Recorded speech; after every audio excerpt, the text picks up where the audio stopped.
বন্দরের পরিবর্তে বেসরকারি আইসিডি থেকে কন্টেইনার ডেলিভারির সিদ্ধান্ত নিতে চাইছে চট্টগ্রাম বন্দর কর্তৃপক্ষ। বলা হচ্ছে এতে কন্টেইনার জট কমার পাশাপাশি বন্দরের নিরাপত্তা ঝুঁকিও কমে আসবে। অনুমোদন চেয়ে জাতীয় রাজস্ব বোর্ডকে চিঠিও দিয়েছে বন্দর কর্তৃপক্ষ। তার আগে অফডকগুলোর সক্ষমতা বাড়ানোর তাগিদ দিয়েছেন বন্দর ব্যবহারকারীরা। চট্টগ্রাম থেকে আদিত্য সুমনের তোলা ছবিতে বিস্তারিত জানিয়েছেন মনিরুল ইসলাম পারভেজ। দেখুন ডেস্ক রিপোর্টে। চট্টগ্রাম বন্দর থেকে প্রতিদিন 4 থেকে 5,000 কন্টেনার ছাড় করা হয়। এজন্য প্রতিদিন বন্দরে প্রবেশ করে 5 থেকে 7,000 ট্রাক, কাভার্ড ভ্যান ও লরি। তৈরি হয় তীব্র যানজট। ট্রাকের বিপুল সংখ্যক হেলপার বন্দরে প্রবেশ করায় বাড়ে নিরাপত্তা ঝুঁকি।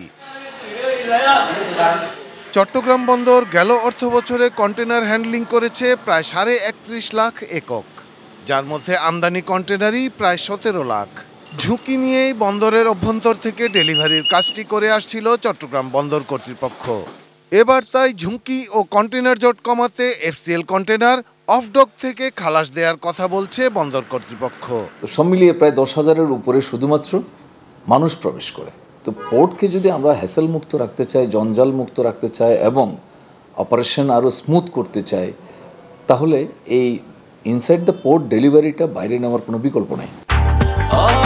ব্রেকফাস্ট, টিফিন কিংবা স্ন্যাক টাইমে মজাদার আয়োজন মানে অল টাইম ব্রেড। তবে এই ভার নিতে অফডকগুলো এখনো পুরোপুরি প্রস্তুত নয় বলে মনে করেন ব্যবসায়ীরা। এতে করে খরচ যেমন বাড়বে, আমদানি রপ্তানি কার্যক্রমও বাধাগ্রস্ত হতে পারে বলে আশঙ্কা তাদের।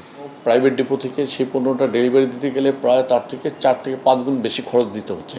সেটি আমদানিকারক যারা আছেন তারা বহন করবেন কিনা, এবং এই আমদানির খরচটা কিন্তু পর্যায়ক্রমে ভোক্তার উপরে যেয়ে পড়বে। তবে বিগডার এই কর্মকর্তা মনে করছেন এতে ব্যবসায়ীরা লাভবানই হবেন। আমদানি পণ্যবাহী কন্টেনার যদি অফডক থেকে ডেলিভারি নেওয়া হয়, কন্টেনারবাহী জাহাজের টার্ন অ্যারাউন্ড টাইম কিন্তু অনেকাংশে হ্রাস পাবে। সুতরাং যদিও অফডকে আমদানি পণ্য ডেলিভারি নিলে কিছুটা তাদের খরচ বাড়বে, কিন্তু জাহাজের ভাড়া হ্রাস হওয়ার দিক থেকে তারা অনেক বেশি লাভবান হবেন। চট্টগ্রামের বেসরকারি 19টি ডিপোতে রপ্তানি পণ্যবাহী কন্টেনারের স্তূপ বাড়ছে।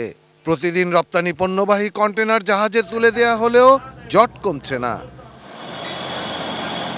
Shahidul Rana, desk report, ATN news.